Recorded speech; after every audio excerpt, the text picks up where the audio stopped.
And we are back with another edition of How About Them Celtics Talking C's with Bobby Kravitsky of SI Media Group. Bobby, how are you doing today?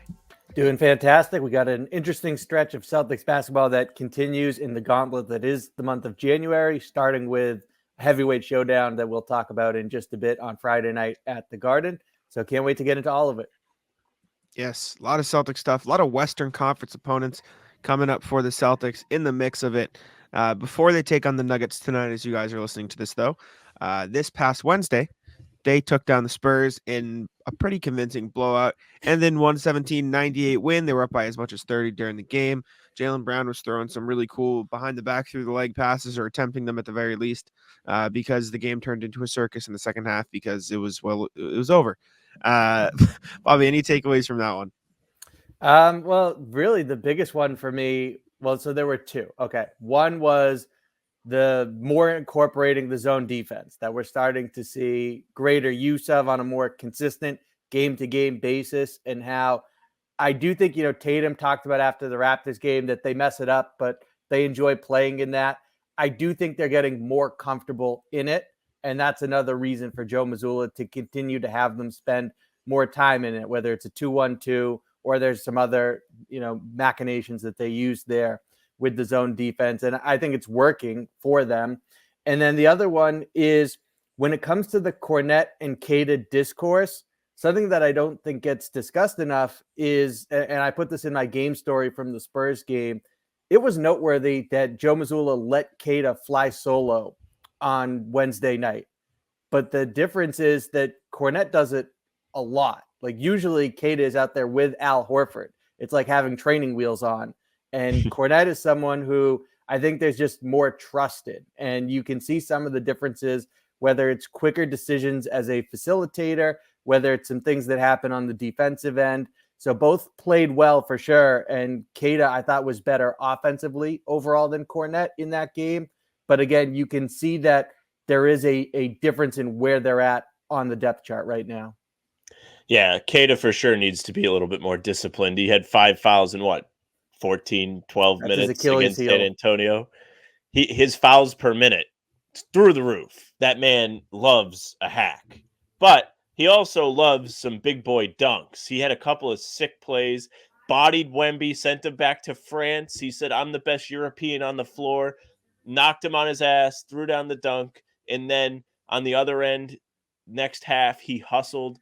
And then he ended up with a big dunk, loud dunk, got the crowd hyped. So it was a really fun Nemi game.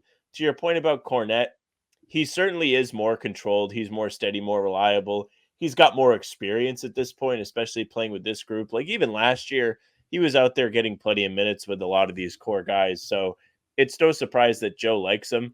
I'm excited that they're interested in throwing out zones because come playoff time, that can add even more flair to their defense. They already have one of the best defenses in the NBA.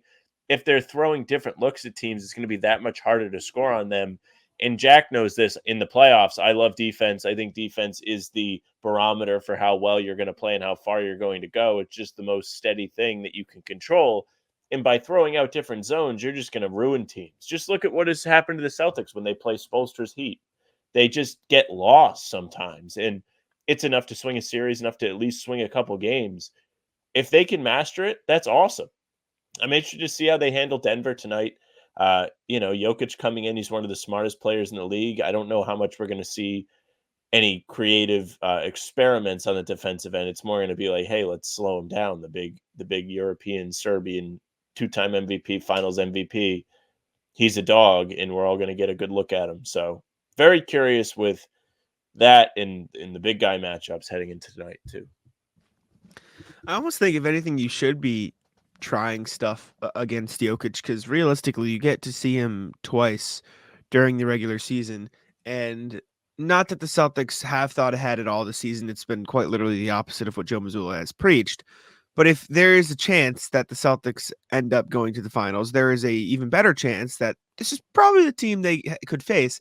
And if there's ever a time to test out matchups against Jokic or how to slow him down or stuff like that, like, you have a limited time to do that. I assume it'll probably be Drew Holiday guarding him for most of the game, with Kristaps Porzingis in help, and them throwing double guys at Jokic and then scrambling to hit like what they do against Embiid. but that doesn't always work perfectly because Jokic is a much better passer than Embiid is. So I'm curious to see how that goes. As far as the Cornette-Cada thing, I thought Cornette was also really good against the Spurs. Like you guys said, he's more in control. He's more steady. He's more reliable at this point, which is fine. And they just have to keep developing Cada. But as far as the Nuggets game, with them coming to town, obviously, I would argue it's still the best team in the West. I know not by record, but like realistically, I think they probably have the most talented and the most together team in the West, if not the league. I mean, the Celtics are the Celtics, but the Nuggets won a championship. Like that's kind of the bar, right? So they're 6-4 in their last 10, so they're not like rolling as the Celtics might be right now. Jamal Murray, we know what the guys can do. We know what they can do. Their team is effectively the same as it was last year. Bobby, what are you looking for in that game outside of maybe the potential Jokic matchups, or get into that if you'd like? Yes, I want to start with Jokic because you highlighted the key difference in what they can get away with versus Embiid, which is also how they'll get sliced up by Jokic as a passer. And Denver, and look, this is a really good team, so it's still a winning formula. But the key, as challenging as it is, knowing that he can still beat you, is you want Jokic to beat you as a scorer and try to cut off everyone's water around him. Don't let his teammates find their rhythm and make Jokic really focus on, okay, I have to continue, come down every possession and get shots up. And again, he's so effective and he can get to the line, and you might not win that way, but it's a more likely path to success than going the alternative route. So I'm all for, hey, you double off the second pass away to try to slow down Joel Embiid, but Jokic will see it coming and he'll get a teammate an open three out of it and they'll probably bury it. So it is going to be interesting. I think it lends itself to putting Drew Holiday, like you were saying, on Jokic, because maybe that invites him to take more shots and shoot over a smaller defender. And you just hope that you keep him off the foul line and doing his damage inside the arc. So in that sense, there's certainly some parallels to what you want to do and accomplish against Joel Embiid and what you can live with and what you can't. And then overall, it'll just be very interesting to see how the Celtics fare in another measuring test against, like you said, it's a potential finals preview. So I'm interested to see really all of it. Yeah, with Jokic, I remember a couple seasons ago, I think it was the one where like 3 people were allowed to go to the games at a time with after COVID. Jokic had this crazy game at the Garden. I don't remember if the Nuggets actually finished it off. I think they lost. But he was doing stuff that was like Larry Bird-esque, these crazy off awkward 1-foot shots he was making with ease. He continues to do that every single game. You're going to get to see such a special type of basketball from him today. He's a very slow player, very patient player, and that's what makes him really difficult to defend because he's just reading, analyzing, poking through, and looking for the best decision. I think putting Holiday on him makes it very interesting because Holiday's quick, he's smart, he's strong for a 6'4" guy, and he can probably do a decent job of making Jokic have to at least think a little bit differently. And like you said, Bobby, open up the avenues where he's kind of compelled to take advantage of a size mismatch instead of trying to find his open teammates. Because I don't know if Holiday's going to get beat, embarrassed, and undressed enough for guys to be having to overhelp where Michael Porter Jr. is open. Jamal Murray's getting wide open looks. Contavious Caldwell-Pope's able to catch fire. Like all of these guys are weapons around Jokic. Their bench is a bit weaker this year after losing Bruce Brown and Jeff Green, but even then they have younger guys like Christian Brown who are kind of stepping up. Peyton Watson's not been bad. So Jokic has help, but I'm interested to see, like you said, how they attack guarding him.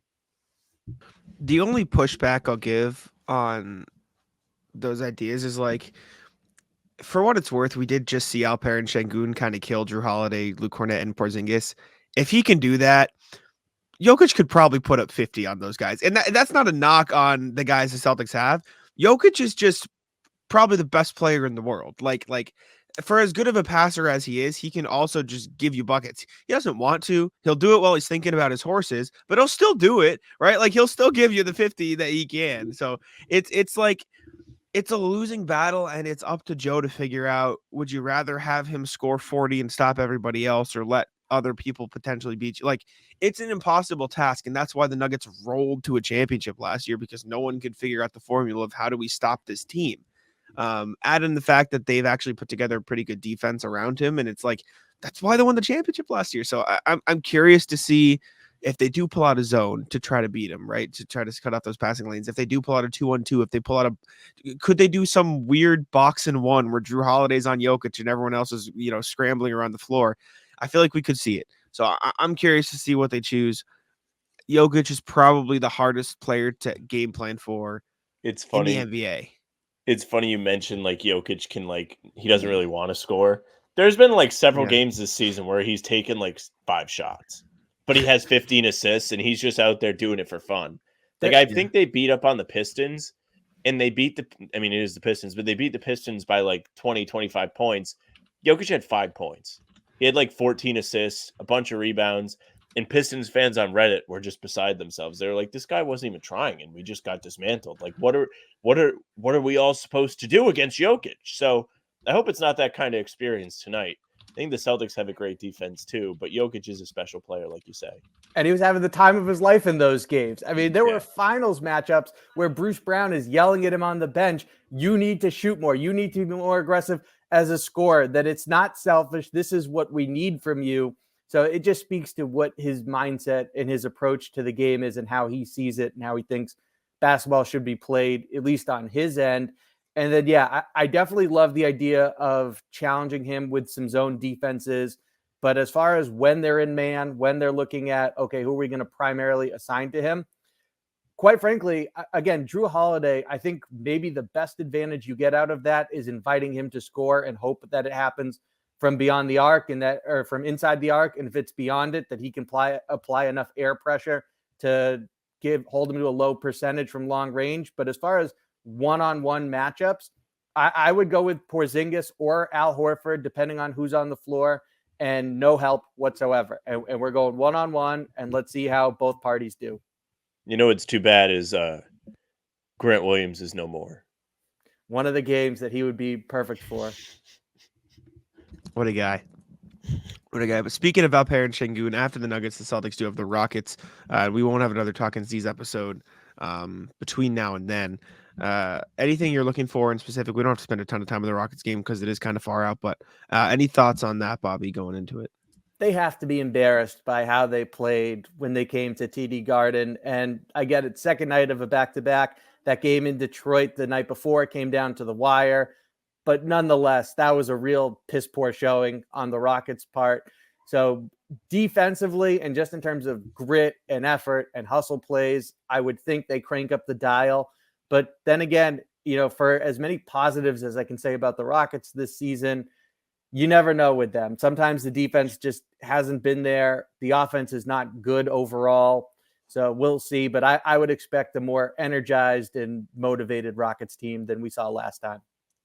Well, Peyton Pritchard is going to have a target on his back for sure because he was just fooling around at the end of that game and cooking them. And Jay King had the fun anecdote where he was like, when Ime was the coach, he got mad that Pritchard was going off in garbage time, and then he literally did that to the Rockets. Interesting thing about the Rockets is, didn't they start really, really bad at home? Or no, they're very good at home and they're ass on the road. That's what it is. They're 4-15 on the road, 15-6 at home. So there's a very good chance that you get a much better version of this Rockets team than you saw at the Garden. Celtics, by far the best home team in the NBA. The Rockets, one of the worst road teams in the NBA, at least in terms of versus what they'll give you at Toyota Center in Houston. Celtics not the greatest on the road. What are they, 11-9 on the road?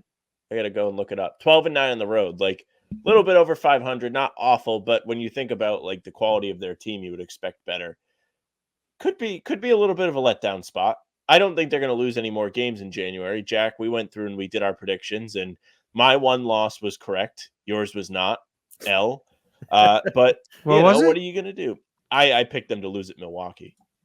Yeah. How far in advance did you pick it? January. It was in between the Pacers games.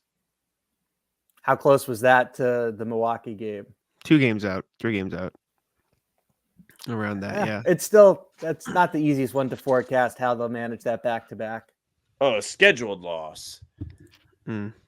Well, not even just the 3 and 4 back-to-back, days the three back-to-back, overtime the night before, part of it, but when you look at playing a team from the West versus then going against Milwaukee the next night, I can understand why Jack sized it up and said, if I think who's going to be available for the most part in which game, it's going to be the Bucks one, not the Timberwolves matchup. We both had to win over the Timberwolves. We were sharp on that. We were There we like, go. we think it's going to be a battle, but the Celtics are going to have a chip on their shoulder, and they sure did, especially down the stretch. So credit to them. Hope they carry it over to Houston because you don't want to lose, especially after looking so dominant in that home game.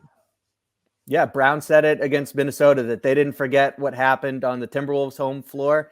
And then you would imagine that the same will apply to their mindset, understanding the Rockets didn't forget what just happened at TD Garden recently. So use that as motivation going into this Sunday matchup. Ryan from the office taking his notes is the meme for that. They're ready. They are ready. The trade deadline is coming up. We've got about 20 days, I believe, maybe a little bit less.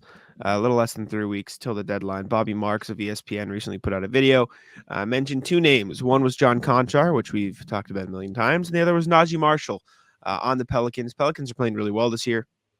They're 25-17 right now. However, they have been making moves to shed some salary, so it wouldn't be surprising if they tried to do it again. They just traded Kira Lewis for effectively, or not effectively, for nothing to get off his salary. Naji Marshall's playing less than 20 minutes a year, or excuse me, less than 20 minutes a game this year, shooting pretty well, averaging 8 points, 3.7 rebounds, 2.2 assists, 46-38 splits. Could be a solid player. He is a 6'7" wing. Again, not going to play over any of the Celtics rotation guys, in my opinion. However, Bobby, thoughts on Naji Marshall and or Conchar, but we've talked about that before. So I think that Marshall's a better player than Conchar, but you're talking about someone who's young and on an expiring contract. And how's he going to handle a minutes reduction? He gets about 18 per contest for the Pelicans. O'Shea Brissett gets under 12 for the Celtics. I know it's been an uptick recently, but it's going to, when we get to the playoffs, there's going to be plenty of DNPs on Naji Marshall's stat line if he's in Boston. And so how does he respond to that? They're very guarded, as they should be, about the impact any external addition might have on team chemistry. And again, he's an unrestricted free agent in the summer. Do you really need to give up second round picks to have him for this playoff run, knowing that you have someone who's done well, who's consistently a positive contributor, and the Celtics outscore opponents when Brissett's on the floor? So I don't know if there's really a need to go get Marshall right now. And if you want him that badly, he doesn't figure to be expensive to sign in the offseason. Yeah, I mean, to Bobby's point, if they're able to get him for cheap in the summer to keep him around, that's great. He also wouldn't cost you a player. Or, I mean, technically you could just go after him with like one of the end of the bench guys if you want to go in that direction too. But he fits in your TPE there that we've been talking about for 3 months. His ability to shoot the ball is respectable. It's a good number. It's someone you can rely on to knock down those shots, not be abandoned by defenses in the playoffs if you decide to put him out there. He's definitely not a better player than Sam Hauser. Probably won't take minutes off Pritchard or Cornette or Cato, whoever you prefer. And as far as Brissett's concerned, I love the energy that he gives the team despite not being able to shoot super consistently. But maybe it would be nice to have as another tool in the utility belt from the bench.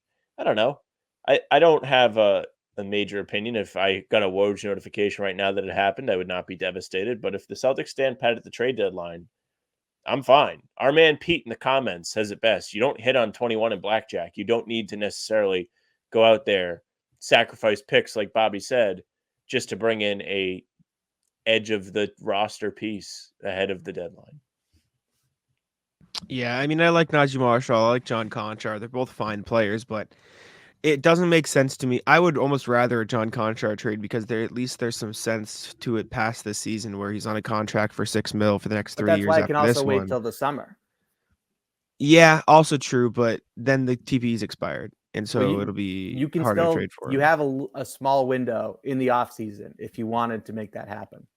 I suppose. Yeah, I don't know. It just I'm interested to see what happens. I don't think trading for somebody who's going to be off the books this summer with second round picks makes a ton of sense for a team that's this good. So, but again, like Sam said, I wouldn't complain that it happened. So, I believe that's everything. Would you guys like to do some trivia? It's time. Pull up the trivia. Amazing. Let me It's pull 3 up to 3. It is 3 Mhm. to 3. Game 7, That winner it take is. all. Could even turn take a these into look. series, Sam. Yeah, we could. Yeah, you want the series? Sure. So this can be game 7. We'll make it a series. All right, ready? Question. In addition to Larry Bird, who did it 47 times, 7 players have posted 5 or more 40-point regular season games for the Celtics. So Larry Bird is not on this list, and this is up until the 2021-22 season. Players that have 5 or more 40-point regular season games. 7 players on this list. I believe it is Sam's turn. Sam's turn. Isaiah. Ooh, I like that. Correct. Risky. Correct. Pierce. Bobby. I was just like, no, Paul Pierce. Yeah, I wasn't I'd walk certain off. about Paul I'd Pierce leave. for some reason. I'd close the laptop and exit. Tatum. Yes. I wasn't Bobby. sure because of the timeline. I was shook. Yeah, So, he's got it. This is embarrassing, but for clarification, when's the start of this? So it doesn't actually say, but every other card says through 2021. So I'm going to assume that is when this is through.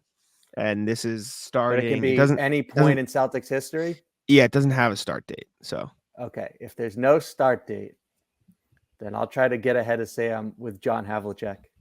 Correct. He's on the list. Sam. Kyrie wasn't here long enough.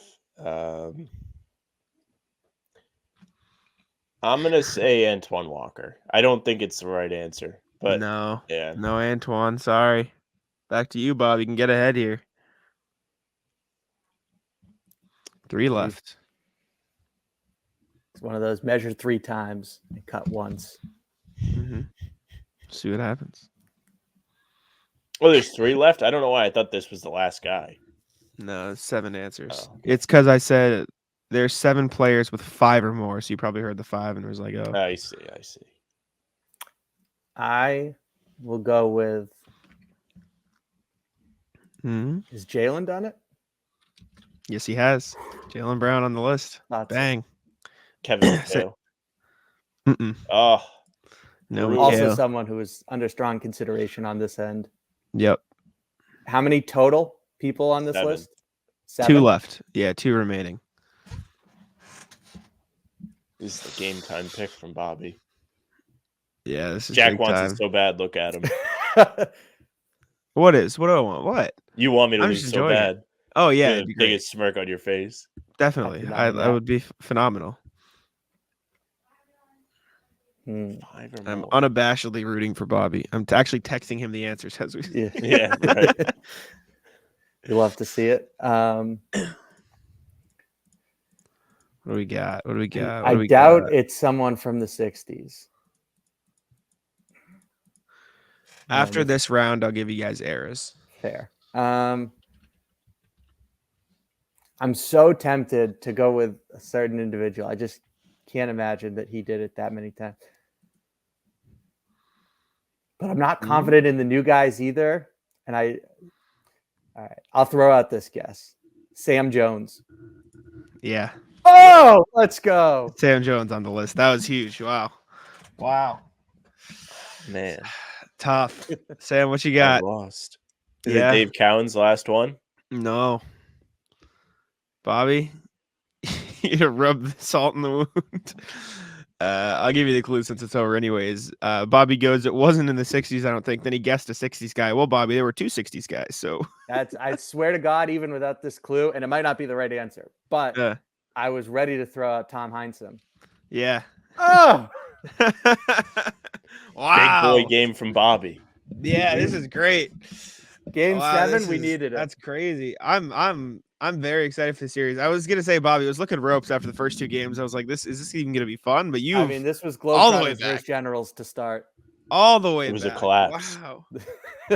The aggregate score is still like a 2-point win. Wow. Sam's a 73-9 Warriors. Holy. I swore this time. Look at me. God. Big dumb. Anyways. Idiot. It's okay. You swore. I almost swore again on purpose. You already swore earlier. It's fine. That doesn't count. Yes, it does. I timestamped them.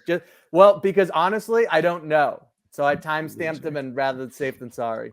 I've heard that on like Cartoon Network. You should be fine. You probably can, but I don't know I'm gonna the cut answer. it out anyways. Yeah. All right, Bobby. Any final thoughts before I get you out of here?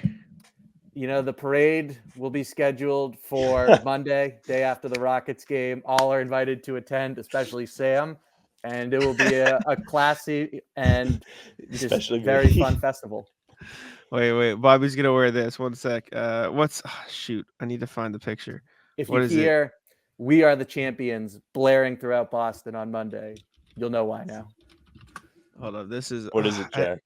I don't know. It's the Rip Bozo picture that Joel Embiid tweeted when That's Ben great. Simmons was gone. Great poll. This one. This is Bobby rocking at the parade. He's ready to go. That is exactly how we're coming.